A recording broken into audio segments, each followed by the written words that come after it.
Hello hi welcome back to Tejas home corner. This is Teja అండి. Actually నేను సప్త శనివారాలు వ్రతం చేసుకుంటున్నాను. అందులో భాగంగా ఇది 7వ వారం అన్నమాట. మీకు ఇక్కడ కొన్ని విషయాలు నేను చెప్పాలని అనుకుంటున్నాను. యాక్చువల్లీ ఫస్ట్ ఆఫ్ ఆల్ సప్తగిరీషుడు, 7 కొండలవాడు, సప్త శనివారాలు అంటే ఏంటో మీకు తెలుసా అండి? తిరుమల సప్తగిరులు శ్రీ వెంకటేశ్వర స్వామి కొలువైన 7 కొండలు. ఈ 7 కొండలు శేషాద్రి, నీలాద్రి, గరుడాద్రి, అంజనాద్రి, వృషభాద్రి, నారాయణాద్రి మరియు వెంకటాద్రి. ఈ కొండల పురాణాల ప్రకారం ఆదిశేషుడు 7 పడగలే అని నమ్ముతారు. కాబట్టి స్వామిని 7 కొండలవాడు అని కూడా అంటారనమాట. శేషాద్రి ఇది సప్తగిరిశుల్లో మొదటి కొండ అండి.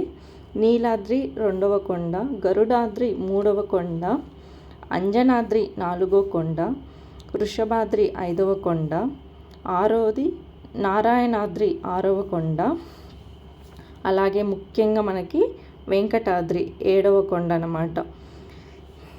ఇది మొదటిగా మీరు తెలుసుకోవాల్సిన అంశం అండి. అలాగే నేను ఒక మూవీ చెప్తాను. ఎవరైనా సప్త శనివారాల వ్రతం చెయ్యాలి అని అనుకున్న వాళ్ళు ఆ మూవీని ఒకసారి చూడండి.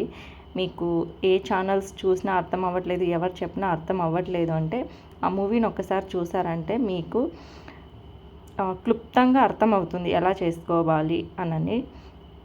మూవీ పేరు 7 కొండల స్వామి మహత్యం అని ఒక మూవీ ఉంటుంది అనమాట. భానుప్రియ గారు ఉంటారు హీరోయిన్. సో ఈ మూవీ చూస్తే మీకు అర్థమవుతుంది ఎంత అద్భుతంగా ఉంది. ఈ 7 కొండలకి అర్థం ఏంటి, అందులో భాగంగా ఎలా పూజ చేయాలి, అసలు ఎవరెవరు ఇలా వస్తారు అంటే నేను చెప్పడం కాదు, కానీ మీరు మూవీ చూడండి. చూస్తే మీకు చాలా నచ్చుతుంది. అలా గూస్ బంప్స్ రావాలి, అంత బాగుంటుంది. లిటరల్గా దేవుడు అంటే భయం, భక్తి, ప్రేమ ఉన్న వాళ్ళకి గూస్ బంప్స్ దేవుణ్ణి అలా తలుచుకోగానే వస్తాయి అని నా ఫీలింగ్ అండి.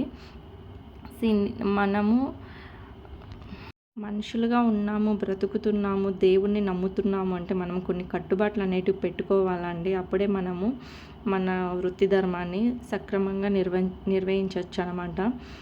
నా 7 కొండల స్వామి వ్రతంలో నేను ఇంతకుముందు ఫస్ట్ వీడియో అప్లోడ్ చేసినప్పుడు, అంటే మొదటి వారంది అప్లోడ్ చేసినప్పుడు నేను చెప్పాను అక్కడ నా 3 కోరికలు ఏంటి, ఆ కోరికలు నెరవేరాయి అని.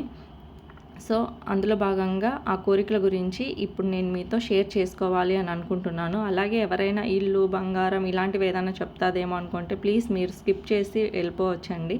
నేను అలాంటి కోరికను దేవుని కోరుకోలేదు.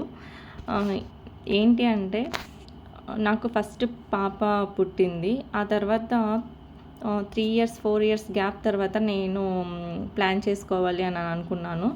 అయితే అందులో భాగంగా నాకు బాబునే కావాలి అని అనుకున్నాను. ఎందుకంటే మా పేరెంట్స్కి మేమిద్దరం ఆడపిల్లలే అనమాట. వాళ్ళకి ఎప్పుడు చూసినా కొడుకుంటే బాగుండు, మేము ఇలా కాలేజ్కి స్కూల్కి వెళ్ళినప్పుడు కొడుకుంటే బాగుండు, వాడు తీసుకొచ్చేవాడు మిమ్మల్ని, ఏదన్నా పని చెప్తే కొడుకుంటే బాగుండు, వాడు చూసుకునేవాడు అని మా అమ్మ కొంచెం కనెక్షన్గా ఉండేదన్నమాట. అందులో అప్పుడు నేను కూడా పిల్లల్ని నేను ఎత్తుకునేదాన్ని కాదు. నాకు పెద్ద ఇంట్రెస్ట్ కూడా ఉండదు పిల్లలు ఎత్తుకోవడము, ఆడించడము అనేది. అయితే ఒకే ఒక బాబు, మా ఇంటి పైన ఒక బాబు ఉండేవాడు. వాడిని బాగా ఎత్తుకొని ఆడించాను. వాడు ఎంత ముద్దుగా ఉంటాడంటే అంత ముద్దుగా ఉంటాడు. అప్పటి నుంచి నాకు బాబు అంటే ఇంకొక కనెక్షన్ అలా పెరిగిపోయిందనమాట. ఆ బాబు అంటే ఏదో చూస్తాడు పెట్టేస్తాడు అనే కాన్సెప్ట్ కాదండి. ఏమంటారు, ఆ బాల్యం ఉంటుంది చూసారా, అది ఎంజాయ్ చేయడం అనేది చాలా చాలా ఇష్టం నాకు. నిజంగా చెప్తున్నా, మా బాబుకి ఇప్పుడు 5 రన్నింగ్ అనమాట. నేను వాడిని సాకాను అనేదే నాకు తెలియదు. అంత బాగా వాడు ఉన్నాడనమాట. వాడు ఎప్పుడు నన్ను సతాయించలేదు. చూసారా, దేవుడు పువ్వు కూడా వరం ఇచ్చాడు. అలాగే 2nd వీక్లోనూ వరం ఇచ్చాడు, లాస్ట్ 7th వీక్లోనూ వరం ఇచ్చాడు అనమాట. చాలా చాలా హ్యాపీ అనమాట. అలాగే ఆ మల్లెపూలు కూడా వరం ఇచ్చాడండి. అయితే ఏదైనా సరే కొందరు ఏమనుకుంటారు, మనం సరిగా పెట్టలేదు అందుకనే అలా అని అనుకుంటారు. మనం సరిగా పెట్టకపోతే పూలన్నీ ఒకటేసారి కింద పడాలి కదా, ఓ పక్క పడడం ఏంటి, ఓ పక్క పడకపోవడం ఏంటి, అలా కాదు కదా. నాకు రైట్ సైడ్ వచ్చిందనమాట. ఇక్కడ కూడా నేను ఏ స్వార్థంతో ఏ కోరిక కోరుకోలేదు. అది కూడా ఏంటి అనేది నేను మీకు చెప్తాను. అయితే నాకు కొడుకు కావాలి అని కోరుకున్నాను. అలా 3 కోరికలు ఎలా కోరుకున్నానంటే, ఒకటేమో కొడుకు కావాలని, ఒకటేమో నార్మల్ డెలివరీనే నాకు ఫస్ట్ అయినది కూడా. నేను వచ్చి విలేజ్లో ఉండేదాన్ని అనమాట. మా ఊరు రోడ్డు బాగోదు. అయితే అక్కడి నుంచి కదిరి హాస్పిటల్ వెళ్ళాలి అంటే కొత్తపల్లి నుంచి కదిరి ఎవరికైనా ఐడియా ఉంటే వెళ్ళాలి అంటే 1 అవర్ టైం పడుతుందన్నమాట. అందులో చాలా ఇబ్బందిగా అనిపిస్తుందండి. అస్సలు ఆ రోడ్ అస్సలు బాగోదనమాట. అయితే మంచిగా నేను హాస్పిటల్కి వెళ్ళే వరకు ఎటువంటి పెయిన్స్ నాకు రాకూడదని కోరుకున్నాను. ఎటువంటి పెయిన్స్ రాలేదు. అలాగే నేను కన్సీవ్ అయినప్పటి నుంచి కూడా బాబు కావాలి, బాబు కావాలి, బాబు కావాలి, ఇదే నా కోరిక అండి.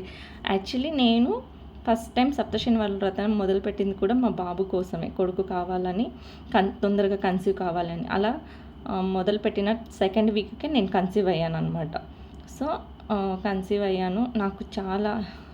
నాకు నచ్చిన ఫుడ్ తిన్నాను. నేను చాలా హెల్తీగా ఉన్నాను. చాలా చాలా బాగున్నాను. అలాగే దేవుణ్ణి, తండ్రి నువ్వు ఎలా ఉంటావో నాకు తెలీదు, బట్ నాకు నీ రూపాలతో ఉన్న బిడ్డ కావాలి అని కోరుకున్నాను అనమాట. అయితే నాకు అంతకు మించే ఇచ్చాడని అనిపిస్తుంది దేవుడు. నాకు చాలా చాలా ఇష్టం అండి బాబు అంటే. ఇక్కడ నేను బాబు గురించి టాపిక్ వస్తుంది కాబట్టి నేను చెప్తున్నాను, మీరు ఇది తప్పుగా అర్థం చేసుకోకండి. నేను అలా ఇంకొకటి, ఇంటి దగ్గరే బ్లీడింగ్ అవుతే బాబు అని తెలుస్తుంది అని అంటారు కదా. నేను ఇక్కడ మొహమాటం లేకుండా చెప్తున్నాను. ఎందుకు అంటే నేను అనుకున్నదే చెప్తున్నాను. ఇందులో ఏది మళ్ళీ దాచి చెప్పాలని అనుకోవట్లేదు. అందుకే కొంచెం షేగా ఫీల్ అవుతున్నాను. నేను అలానే కోరుకున్నానండి. లిటరలీ నాకు అన్నీ అలానే జరిగాయి. నేను హాస్పిటల్కి వెళ్ళే వరకు నాకు పెయిన్స్ రాలేదు. అలాగే ఇంటి దగ్గర బ్లీడింగ్ కనిపించింది. తర్వాత బాబు పుట్టాడు. ఎంత ముద్దుగున్నాడో పుట్టినప్పుడు వాడు. చాలరా బాబాయ్ అని అనుకున్నాను అనమాట. అంత హ్యాపీగా ఫీల్ అయ్యాను నేను. ఎప్పటికీ నేను నమ్ముతూనే ఉంటాను, దేవుడు ఉన్నాడు, దేవుళ్ళు ఉన్నారు అని. అలాగే యూట్యూబ్ ఛానల్లో చాలామంది చాలా విధాలుగా పూజలు అన్నీ చూపిస్తూ ఉంటారు. అయితే మీరు అవన్నీ ఏమంటానంటే అవన్నీ అంత ఇంపార్టెంట్ కాదు. ఇక్కడ సప్తశనివారాల వ్రతానికి చాలా ఇంపార్టెంట్వి ఏంటి అంటే తులసి మేళ కంపల్సరీ ఉండాలి. అలాగే నువ్వులు ఉండలు ప్రతి శనివారం చేసుకోండి. 7 నువ్వులు ఉండలు. మీకు చేతనైనంత వరకు ఏమన్నా పళ్ళు 7 పెట్టండి మార్నింగ్. అలాగే ఈవినింగ్ కూడా 7 పళ్ళైనా పెట్టండి, 7 లడ్డూలైనా పెట్టండి. ఈ 2 చాలు. ఆ తర్వాత మీకు యథాశక్తి ఎంత వీలైతే అన్ని పూలు పెట్టుకోవచ్చు, ఇంకా మంచిగా అలంకరించుకోవచ్చు. కానీ ముఖ్యంగా ఇవి ఉండాలి. ఇలా చూసుకోండి. అలాగే మీరు వీలైనంత వరకు మనం పూజకి ఎన్ని వాడాము ఏంటి అనేదానికంటే కూడా మనం ఎంత భక్తి శ్రద్ధలతో చేసాము, ఎలా చేసాము అనేది చాలా ఇంపార్టెంట్ అండి. మీరు 1 అవర్ కూర్చున్న 1 అవర్ అక్కడ మనసు లగ్నం చేసుకోవాలి. చాలామంది ఎప్పుడో కొన్ని ప్రత్యేకమైన పూజలు చేసుకునేటప్పుడు ఎప్పుడో సూర్యుడు నెత్తి మీదకి వచ్చాక పూజలు చేస్తుంటారు. అలా కాదు, మార్నింగే లేచి 4 నుంచి 6 లోపల, 6:30 లోపల మీరు దీపం పెట్టుకోవడానికి చూడండి. ఇలా సూర్యుడు ఉదయిస్తూ ఉండగా మీరు దీపం పెట్టుకోవాలి. అప్పుడు మీరే చూడండి ఆ పాజిటివ్ వైబ్ ఎలా ఉంటుందని మీకే తెలుస్తుంది చేస్తే. అదండి, ఇలా నా కోరికలు కూడా మీతో చెప్పాను. మీకు ఎవరికైనా ఇప్పుడు మనకు ఏదైతే లేదో అదే మనం కోరుకుంటాం అన్నమాట. ఇంకొకటి ఏంటంటే కొన్ని ఇల్లు, బంగారం ఇలాంటివన్నీ కూడా దేవుడి దయ. అవన్నీ కష్టపడితే మన సేవింగ్స్ ఇలాంటివి మనం చేసుకోవచ్చు. కానీ పిల్లలు అనేది మన చేతుల్లో లేదు కదా. నా వరకు ఇట్స్ నా జీవితానికి సరిపోయేంత పెద్ద కోరిక, డ్రీము, నాకు అంత ప్రేమ అండి వాడంటే. అలా ఒకటి కోరిక కోరుకున్నాను అనమాట. ఎందుకు అంటే ఇంకొకటి మా హస్బెండ్ కూడా ఒకరే అనమాట బాబు.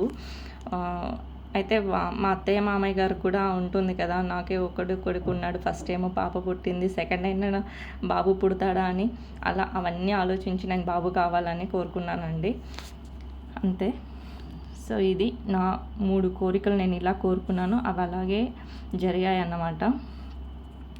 నేను ఇక్కడ ఏడుకొండల స్వామి వ్రతం బుక్లో క్లుప్తంగా ఉంటుంది ఎలా చేసుకోవాలి ఏంటి అని.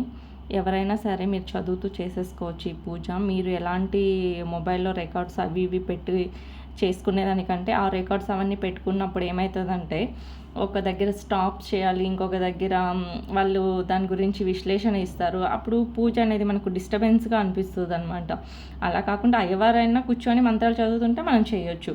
లేదా యూట్యూబ్ ఛానల్లో అందరూ ఎలా చెప్తారంటే ఇది ఇలా తర్వాత అలా చెప్తుంటారు. ఆ ఎక్స్ప్లెనేషన్ చేసుకుంటూ వెళ్ళారంటే మీకు మనసు లగ్నం చేసుకోలేరు. అక్కడ మీరే కూర్చొని ఆ బుక్ చదువుకుంటూ అలా ఒక ప్రాసెస్లో ఫాలో అయ్యారు అనుకోండి, మీకు చాలా బాగా అనిపిస్తుంది.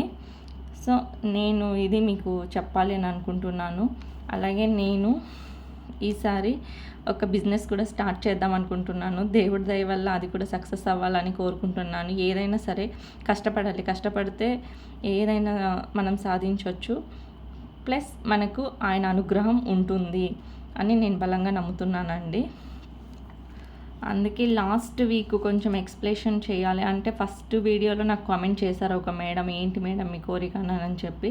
సో అందుకని నేను చెప్పాను. ఇప్పుడేమో దంపతులను పిలిచానండి. నేను ప్రతి వారము 2 దంపతులను పిలిచాను. వాళ్ళకి పసుపు కుంకుమ బ్లౌజ్ పీసు 2 అరటిపళ్ళు వాయనంగా ఇచ్చాను. వాళ్ళ బ్లెస్సింగ్స్ తీసుకున్నాను. వైఫ్ అండ్ హస్బెండ్ ఇద్దరిని పిలిచానండి నేను ప్రతి వీకు. పూలు చూసారా ఎలా పాములాగా చుట్టుకున్నాయో ఇక్కడ. అబ్బా నాకైతే నిజంగా చెప్తున్నాను, చూస్తుంటేనే మైండ్ పోతుందండి బాబు, అంత కలగా ఉంది. ఇక్కడ లాస్ట్ ఒక చిన్న క్లిప్ అడిగి తీసుకున్నాను అనమాట. అయితే ఇది అన్నయ్య గారు తినేసి లేసేసారండి, ఆ అక్క తింటూ ఉందన్నమాట. నాకు వంటలు అయితే ఎలా ఉన్నాయో ఏంటో అనేదానికంటే ఏవి చండాలంగా లేకుండా అన్నీ బాగానే కుదిరాయి. మనం దేవుని కోసం ప్రేమగా చేస్తాం కదా, సో అందుకే అలా. అయితే నాకు కూడా అక్క వచ్చి బ్లౌజ్ పీస్ అదే ఇలా కూర్చోబెట్టి నాకు ఒళ్ళో పెట్టారనమాట. స్వీట్స్, పూలు, పళ్ళు, అరటి పళ్ళు. తర్వాత తను ఒక 500 1 రూపీ అమౌంట్ కూడా పెట్టారు. చాలా హ్యాపీ అనిపించింది. ఎందుకు అంటారా, నేను ఒక బిజినెస్ కూడా స్టార్ట్ చేయాలనుకుంటున్నాను. అందులో భాగంగా తనే ఫస్ట్ నాకు ఇలా బ్లెస్ చేసిందేమో లక్ష్మీదేవిలా అని అనిపించింది. మనం చేసే ప్రతి పనిలోనూ పాజిటివ్నెస్ వెతుక్కుంటే మనం ఎప్పటికీ హ్యాపీగా ఉంటాము. ఏది మనం పాజిటివ్గా తీసుకోకుండా అన్నీ నెగిటివ్గా తీసుకుంటే మాత్రం ఎప్పటికీ హ్యాపీగా ఉండలేము. ఎవరికున్నది వాళ్ళకు ఉంటుందండి. దాంట్లో ఎలా ఆనందంగా ఉండాలి, ఎలా ఆనందంగా జీవించాలి అనేది మాత్రం ప్రతి ఒక్కరూ తెలుసుకోవాల్సిన విషయం అండి. ఒకవేళ మనం ఎంత కష్టపడినా సరే మనకంటూ రాసి పెట్టి లేకపోతే అది డెఫినెట్గా మన వరకు చేరదనమాట. సో ఈవినింగ్ కూడా పూజ అయిపోయిన తర్వాత నేను ఇక్కడ మాకు నియర్ బై టెంపుల్ ఉంటుంది, టెంపుల్కి వెళ్ళి వచ్చాను అనమాట, రంగనాథ స్వామి టెంపుల్కి. ఇలా నేను శారీ బిజినెస్ స్టార్ట్ చేశాను. నేను పట్టు శారీస్ని మీకు ఒక మంచి ప్రైస్లో ఇవ్వగలను. అలాగే మీకు నచ్చితే డెఫినెట్గా నాకు కామెంట్లో కామెంట్ చేయండి, పిన్ చేయండి. శారీస్ అన్నీ కలెక్షన్స్ చూడండి. అంటే జస్ట్ ఇప్పుడే స్టార్ట్ చేశానండి, అందుకే నేను ఎక్కువ శారీస్ తీసుకురాలేదు. పట్టు శారీస్ కదా, అందులోనూ వాటిపైన మనం ఎక్కువ బల్క్లో అమౌంట్ పెట్టాల్సి వస్తుంది కదా. సో కొంచెం క్వాంటిటీలోనే తీసుకున్నాను. నా దగ్గర పర్చేస్ చేసిన వాళ్ళకి శారీస్ కూడా బాగా నచ్చాయి. చిన్న కాంప్లిమెంటరీ టెక్స్ట్ కూడా పెట్టారు, చాలా హ్యాపీగా అనిపించింది. ఏదైనా సరే మన ప్రోడక్ట్ క్వాలిటీ అనేది మంచిగా ఉండాలి, అలాగే బెస్ట్ ప్రైస్లో ఇవ్వాలని నేను అనుకుంటున్నానండి. ఎనీవేస్ మీరు సపోర్ట్ చేస్తారని, బ్లెస్ చేస్తారని మనస్ఫూర్తిగా నేను కోరుకుంటున్నానండి. అలాగే నా వీడియో కనుక నచ్చితే మీకు ఇంకా ఏదైనా ఇన్ఫర్మేషన్ కావాలి, ఏడుకొండల స్వామి సప్త శనివారాల వ్రతం గురించి, శారీ బిజినెస్ గురించి అనుకుంటే డెఫినెట్గా నాకు కామెంట్లో కామెంట్ చేయండి, నేను మీకు రిప్లై చేస్తాను. సో అదండి. Thank you for watching.